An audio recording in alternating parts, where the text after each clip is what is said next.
전 60대 주부입니다. 얼마 전 아이와 함께 앨범을 정리하다가 가족 사진을 보게 되면서 이런저런 얘기들이 생각나서 사연을 몇 자 적어봅니다. 사실 이 얘기는 저희 아이들도 그리고 남편도 모르고 저만 가슴속에 품고 살았던 얘기라서 조심스럽기도 하지만 언젠가 한 번쯤은 누군가에게 꼭 하고 싶은 얘기였기에 용기를 내봅니다. 어린 시절부터 제 인생은 막말로 진짜 뭐 같았습니다. 부모가 절 버린 건지 아니면 돈을 벌러 떠난 건지 정확한 이유도 모른 채 교회 목사님 손에서 자랐습니다. 감사하게도 목사님은 저를 중학생이 될 때까지 돌봐주셨고 목사님의 자녀가 태어나면서 저는 고아원으로 보내졌습니다. 그렇게 성인이 되기 전까지 고아원에서 지냈고 20살이 될 무렵 저는 최소한의 퇴소 비용 받아 고아원을 나오게 됐습니다. 제가 공부 욕심이 많다고 대학은 꼭 가고 싶었는데 낮에는 돈을 벌어야 하니 선택지는 야간대학뿐이었습니다. 결국 낮에는 공장에서 일하고 밤에는 대학을 다니면서 겨우 대학을 졸업했고 그 뒤엔 반도체 공장으로 옮겨서 3교대 근무를 했습니다. 그런데 이렇게 살다가는 죽도 밥도 안 될 것 같아서 공장을 관두고 큰맘 먹고 공무원 시험 준비를 시작했습니다. 다행히도 3년 동안 공무원 시험을 준비해서 30이라는 늦은 나이에 공무원 시험에 합격할 수 있었습니다. 다른 친구들은 결혼을 하고 아이를 낳고 가정을 꾸릴 때 전 막 사회생활을 시작하려니다. 혼자 지쳐진다는 생각이 들었지만 힘들게 시험에 붙었으니 무슨 일이 있어도 퇴직하기 전까진 일을 하려고 했죠. 저는 한 지역의 시청에서 근무했는데 시민들의 민원을 처리해주는 부서에 처음 발령을 받았습니다. 안 그래도 소심하고 낯을 많이 가리는 성격인데 사람들을 상대하려니 너무 힘이 들더라고요. 일하는 내내 두통에 시달렸고 퇴근을 하면 즐거운 게 아니라 다음날 출근할 생각에 불안 증세가 몰려와서 손이 떨리고 밤에 잠을 이루지 못했습니다.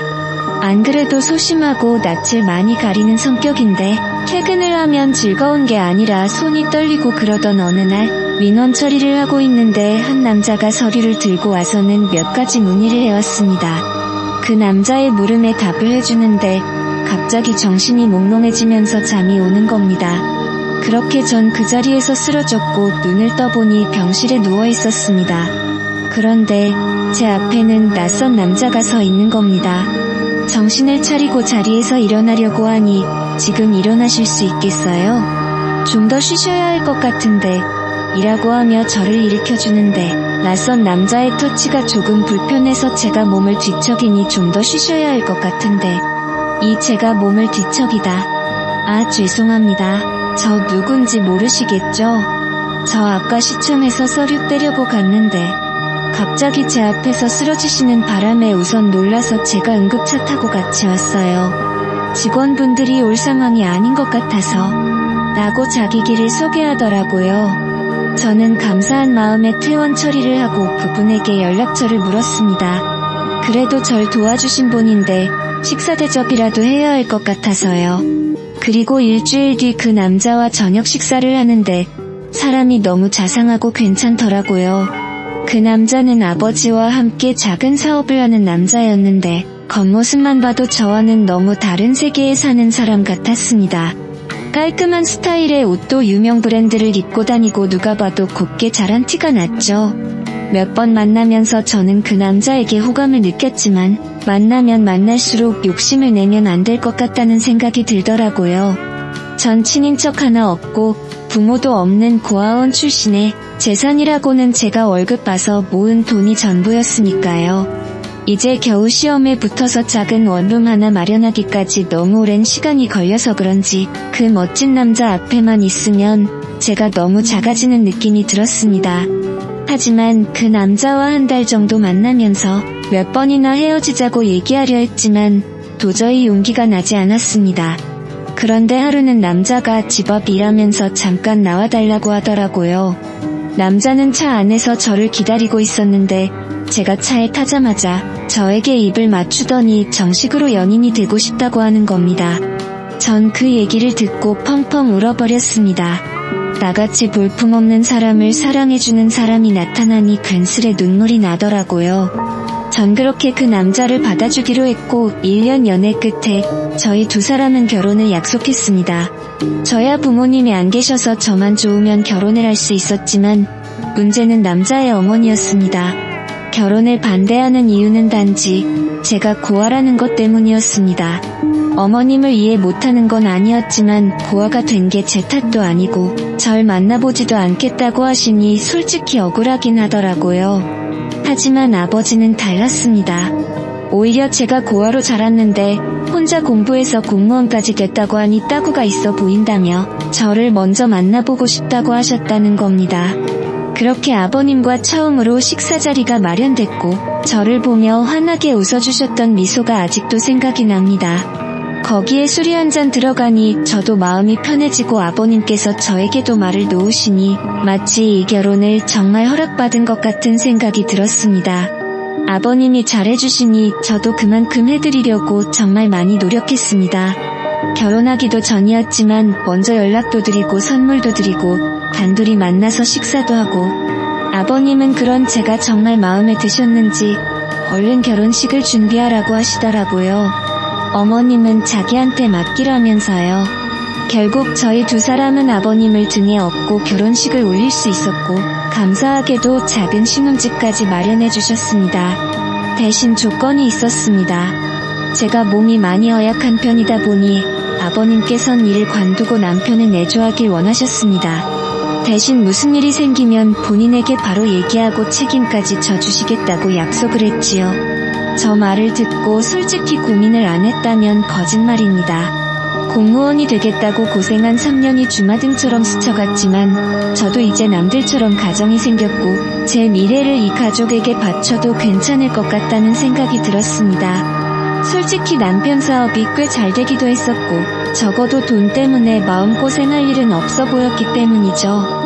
전 사직서를 제출했고 시댁 근처에 신혼집을 얻어 남편과 행복한 신혼생활을 보냈습니다. 하지만 점점 남편은 변해가기 시작했습니다.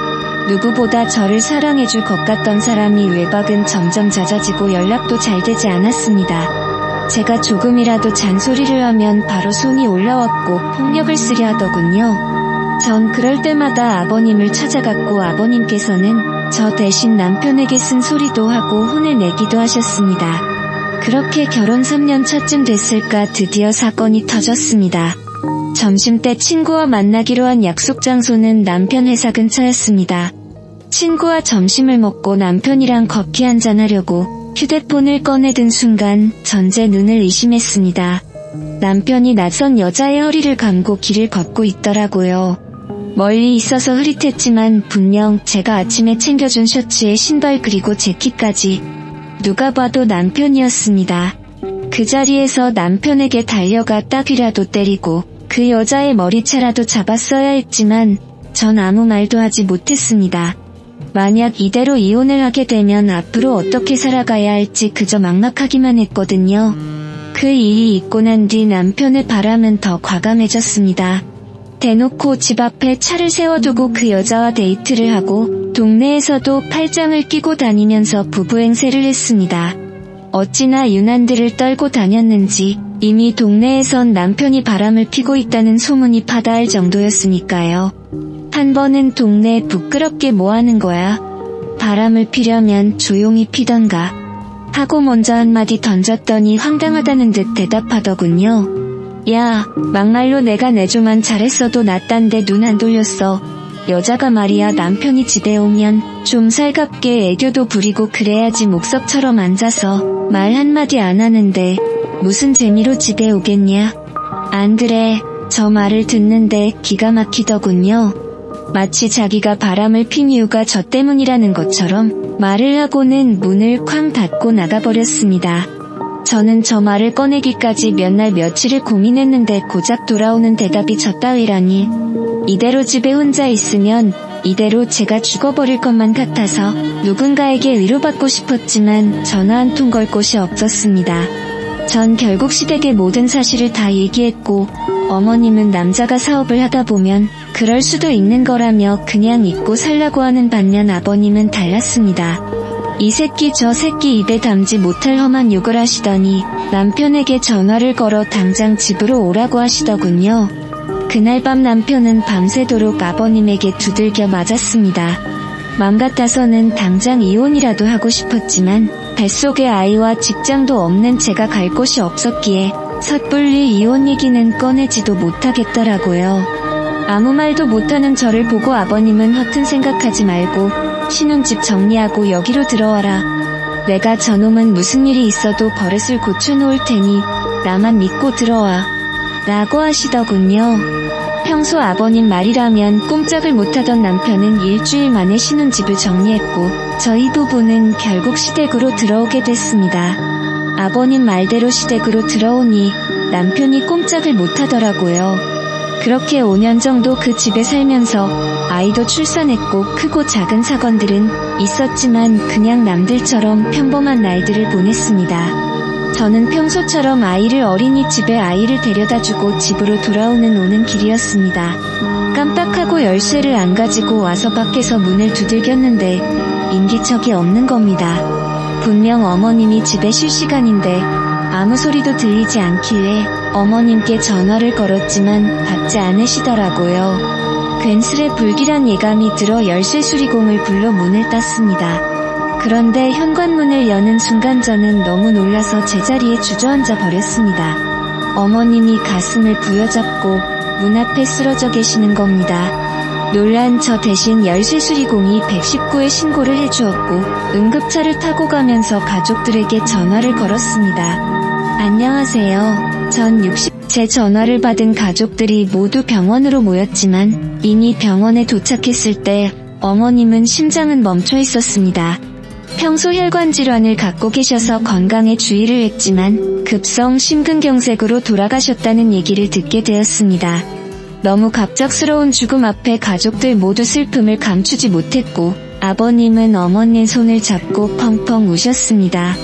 그렇게 갑작스레 어머님이 돌아가시고 난 뒤 아버님의 건강도 급격히 안 좋아지기 시작했습니다. 신우들은 이미 결혼을 해서 아버님을 모실 수 없다는 입장이었고 제가 집에 있으니 요양보호사는 부르지 말자고 하더군요. 결국 전 아버님과 함께 살며 아버님의 수발을 들었습니다. 매니마다 식사를 챙겨드리는 것은 기본이었고 관절염이 심해지셔서 거동이 불편하신 아버님은 휠체어 생활을 하셨는데 화장실에 가실 때나 밖에 볼 일이 있으실 때도 항상 제가 아버님을 모시고 다녔습니다. 솔직히 처음 5년은 왜 내가 이런 일을 해야 싶은 생각에 도망치고 싶고 아버님이 원망스럽기도 했습니다. 돈이 없는 집도 아니고 누가 나한테 월급을 주는 것도 아닌데 자식들도 안 하는 걸 며느리인 제가 하고 있으니 가끔 투정을 부리고 화를 내는 저를 보면서 아버님도 제게 죄스러운 마음이 드셨나 봅니다. 제가 짜증을 내도 아버님은 저에게 미안하다는 말을 달고 사셨습니다. 하루는 제발 요양원으로 보내달라고 통사정하시는데 저 때문인 것 같아서 눈물이 다 나더라고요. 결국 아버님께 제가 할 수 있을 때까진 모시겠다고 약속을 드렸죠. 그렇게 아버님을 모시고 산 지 15년이라는 세월이 흘렀습니다. 서로 살부비며 살다 보니 아빠와 딸처럼 정말 막역한 사이가 되었고 신기하게도 아버님이 점점 건강을 되찾으시는 게 눈에 보였습니다. 낮에는 저랑 같이 밖에 나가서 같이 산책도 하고 바람도 좀 쐬면서 즐거운 시간을 보내는 반면 밤만 되면 저랑 남편을 빤히 저를 쳐다보시기만 하고 묻는 말에는 대답도 하지 않으시더라고요. 그리고 새벽부터 일어나서는 방 안에서 혼자 어머님의 이름을 부르면서 막 울부짖기도 하셨습니다. 하루는 남편이 조심스럽게 먼저 제게 말을 꺼내더라고요. 여보, 내 생각엔 아버지 치매 같은데 좀 이상하잖아. 대답도 잘 안하고 말도 잘 못 알아듣는 것 같은데 낮에 시간 될 때 당신이 모시고 병원 좀 가봐. 거참 노인네 이젠 하다하다 머리가 말썽이네 라고 하는 겁니다. 제가 치매 노인을 겪어본 적은 없지만 치매라기엔 아버님은 저와 대화도 잘하시고 장난도 잘 치셨는데 남편이 저렇게 얘기하는 걸 보니 맞는 것 같기도 하고 좀처럼 감을 잡을 수가 없더라고요. 날이 밝으면 아버님을 모시고 병원에 가야 하나 생각하고 침대에 누워 잠이 들려는데 밖에서 인기척이 들리는 겁니다. 남편은 제 옆에 누워 코를 골며 자고 있고 인기척이라면 아버님뿐인데 뭐가 필요하신가 싶어 밖에 나왔더니 후다닥 방으로 들어가시더라고요. 그 다음날도 또 다음날도 아버님은 밤마다 제 방 앞에서 서성이시다가 제가 나오면 다시 방으로 들어가셨습니다. 왜 저러시는 건지 궁금하면서도 별별 생각이 다 들더군요. 어머님이 일찍 돌아가신 후로 외로워서 저러시는 건지, 뭐가 필요하신데 말을 못하시는 건지, 저는 걱정스런 마음에 거실에서 아버님을 기다리기로 했습니다. 졸린 눈을 비비면서 아버님을 기다리고 있는데 새벽 1시가 넘어서야 아버님이 방에서 나오시더라고요. 그런데 이상하게도 저를 보고는 놀라지도 않으시는 겁니다. 제가 작은 목소리로 아버님 뭐 필요한 거 있으세요? 저한테 말씀하세요. 라고 했더니 아버님이 제 옆에 앉으시더니 제 손을 꼭 잡으시는 겁니다. 그리고는 내가 나를 기다리고 있을 줄 알았다. 라고 하시는데 처음엔 무슨 말씀을 하시는 건지 이해가 잘 되지 않았습니다. 그런데 갑자기 아버님이 눈물을 뚝뚝 흘리시는 겁니다. 큰 소리로 울지는 못하시고 숨죽여서 꼭꼭 떼시는데 저까지도 눈물이 나더라고요. 저는 이유도 모른 채 아버님을 위로해드렸고 아버님은 힘들게 입을 여셨습니다. 희정아 정말 고맙다. 내가 너한테 정말 고마워서 은혜를 어떻게 갚아야 할지도 모르겠다. 그리고 정말 고생 많았다. 내가 한 번은 꼭 말해야지 생각을 했는데 정말 고생 많았다 라고 말씀해 주시더라고요. 15년이 넘는 시간 동안 아버님을 모시고 살았지만 미안하다는 말뿐 고맙다거나 고생했다는 말은 한 번도 해주신 적이 없으셨거든요. 제가 아버님 앞에서 울자 아버님은 저를 꼭 안아주셨습니다. 그리고는 몇 시간 동안 이런저런 얘기들을 나눴지요. 그리고는 동이 틀 무렵 아버님은 저에게 작은 종이 한 장을 보여주셨습니다. 그 종이 속에는 유언장이라는 세 글자가 적혀 있었습니다. 그리고 그 유언장에 적힌 내용을 보고 저는 깜짝 놀랄 수밖에 없었습니다. 아버님이 가지고 계신 재산의 일부만 남겨두고 모두 저에게 위임하고 싶다는 내용이었습니다. 가슴에 손을 얹고 저는 돈을 바라고 아버님을 모신 것이 아니라 정말 제 아버지라는 생각으로 아버님을 모신 건데 그 유언장을 보고 마음이 너무 무거워졌습니다. 아버님 제가 이런 걸 바라고 아버님과 함께 지낸 게 아니에요. 아버님은 그냥 제 아버지나 다름없으시고 제가 잘해드린 것도 없는데 라며 말끝을 흐렸지요. 그럼 알지. 내가 왜 그걸 모르겠니? 자식들도 다 마다한 걸 며느리인 내가 해줬으니 거절 말고 받아라. 내 평생 은혜를 갚으려면 이걸로도 많이 부족하다만 이렇게라도 해야 내 마음이 편할지 싶다. 말씀하시고는 방으로 들어가셨습니다. 그 일이 있고 난 뒤 저 남편 아버님 모두 아무 일 없다는 듯 평범하게 지냈습니다. 저도 아버님도 그날 일에 대해서는 얘기를 꺼내지 않았지요. 그리고 3년 뒤쯤 아버님의 아침상을 차려서 방으로 가지고 들어갔는데 아버님께서 누워서 눈만 껌뻑껌뻑 하시는 겁니다. 아버님 일어나서 식사 드세요. 마늘장아찌 좋아하셔서 그거 만들었어요. 하고 말씀드리는 순간 헛기침을 크게 하시더니 그 자리에서 숨을 거두셨습니다. 저는 아버님을 끌어안고 펑펑 울었고 결국 아버님의 임종을 지킨 며느리가 됐습니다. 아버님 장례를 치르고 물건들을 정리하는데 신우들이 집으로 몰려왔습니다. 아버지 유언장을 발견했다는데 신우가 갖고 있는 유언장에는 재산의 10%를 자식 셋이 나눠 갖고 나머지는 아버님께서 평생 후원해 오신 보육원이 기부를 하겠다는 내용이었습니다. 그 유언장을 보고는 세 남매는 아버님을 원망하는 곡소리를 냈고 그 모습을 보면서 저는 그 모습을 멀뚱멀뚱 바라만 보고 있었습니다. 물론 아버님이 제게 주신 유언장 얘기는 굳이 하지 않았지요. 어차피 제 돈도 아니었고 아버님께서 좋은 일에 쓰시겠다고 결정하셨으니 그 뜻을 따르는 게 맞다고 생각했거든요. 그리고 한 달 정도 시간이 흐르고 우리 집으로 웬 남자가 한 명 찾아왔습니다. 그 남자는 자신을 변호사라고 소개했고 작은 명함과 함께 재산 이임장과 이혼 서류를 제게 건네주었습니다. 알고 보니 살아생전 아버님께서 변호사를 통해 유언장을 미리 전달해 두셨고 재산 위임 조건은 남편과 이혼하는 것이라고 하셨답니다. 이 사실은 돌아가신 아버님과 변호사 그리고 저만 알고 있으니 걱정하지 말라고 얘기하시는데 전 그 자리에 주저앉아 펑펑 울어버렸습니다. 아버님 바람대로 전 짐을 싸서 그 집을 나왔고 아버님이 남겨주신 재산으로 작은 아파트 한 채를 구입했습니다. 그리고 남편에게는 이혼 서류를 우편으로 보냈습니다. 다행인지 불행인지 남편은 별말 없이 동의했고 저희 부부는 그렇게 합의하에 이혼을 하게 됐지요. 벌써 아버님이 돌아가시고 남편과 이혼을 한 지 5년이 지났습니다. 전 지금도 아버님 일이 되면 저 혼자 작게 제사를 지내고 가끔 산소에 찾아뵙고 인사도 드립니다. 비록 제가 며느리로 아버님을 만났지만 친부모보다 저를 예뻐해주시고 사랑해주신 아버님, 이 기회를 통해 정말 감사하고 사랑한다고 말씀드리고 싶습니다. 아버님 정말 감사합니다. 제 전화를 받은 가족들이 모두